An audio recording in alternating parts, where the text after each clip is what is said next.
In step 4 of exercise number 4, the following actions have to be implemented to machine the top of the bosses.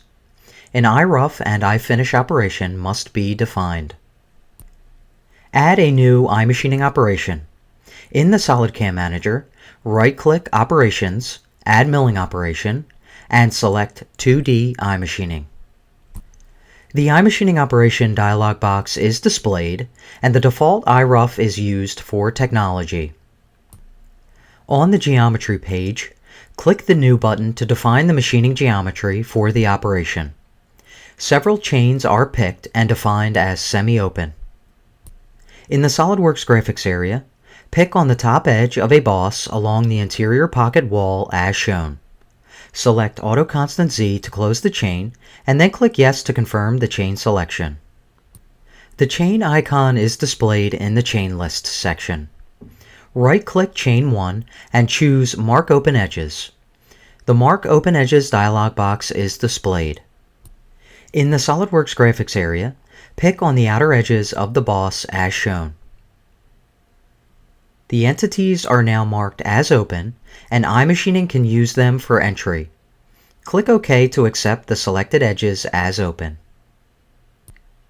Repeat these steps for the remaining 9 bosses along the interior pocket walls.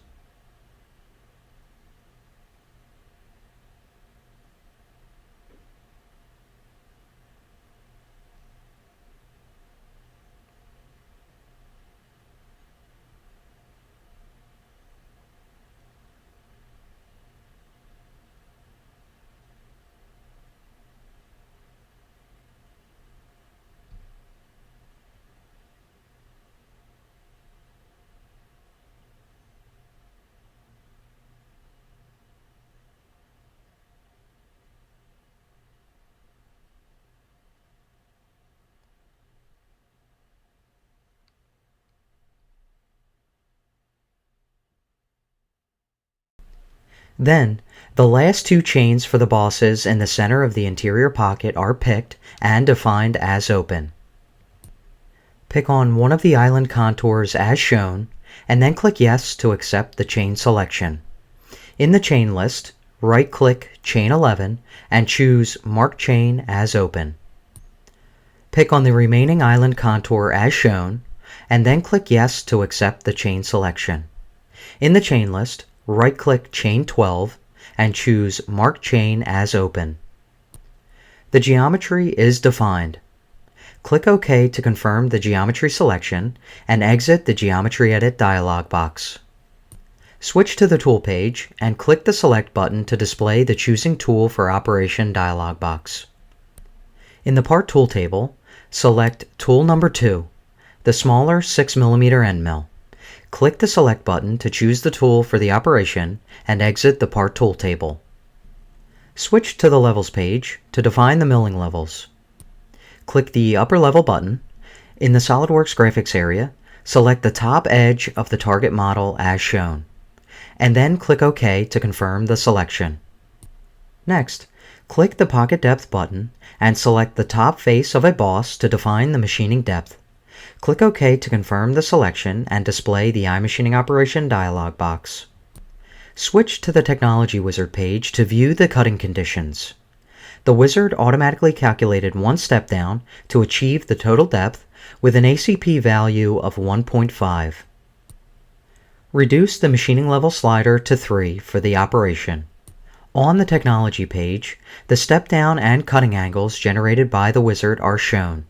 By default, a 0.24mm allowance will be left on the walls. At this point, the iRough operation can be calculated, and the iMachining toolpath can be viewed on the model. Name the operation iRough Bosses. Click Save and Calculate, and then click Simulate. Click the Play button to view the iMachining toolpath at work. The tool approaches and performs the roughing toolpath on the first boss, and then rapids over and performs the roughing toolpath on each of the subsequent bosses. Exit the Simulation Control Panel. Next, Define the finish machining of the interior pocket corners and walls over the bosses that were defined as semi-open pockets. Click the Save and Copy button to create a copy of the current iMachining operation. Under Technology, change the operation type to iFinish. Use the copied machining geometry, 6mm tool, and milling levels definitions from the previous iRough operation. Use the copied cutting conditions generated by the Technology Wizard with a machining level aggressiveness of 3. On the Technology page, the wall island offset is now set to 0 by default. Switch to the iRest Data tab. The previous iRough operation is selected as the parent operation, and the fields are filled with the 3 important values needed for calculating rest material. The iFinish operation can now be calculated, and the iMachining toolpath can be viewed on the model. Name the operation iFinish Bosses. Click Save and Calculate, and then click Simulate. Click the Play button to view the iMachining toolpath at work. The tool approaches and performs finishing of the interior pocket corners and walls over the bosses. Using the Exit buttons, close the Simulation Control Panel and the iMachining Operation dialog box. At this stage, Step 4 is complete. If you have not followed along, apply and practice the procedures shown in this video to define the rough and finish machining of the top of the bosses.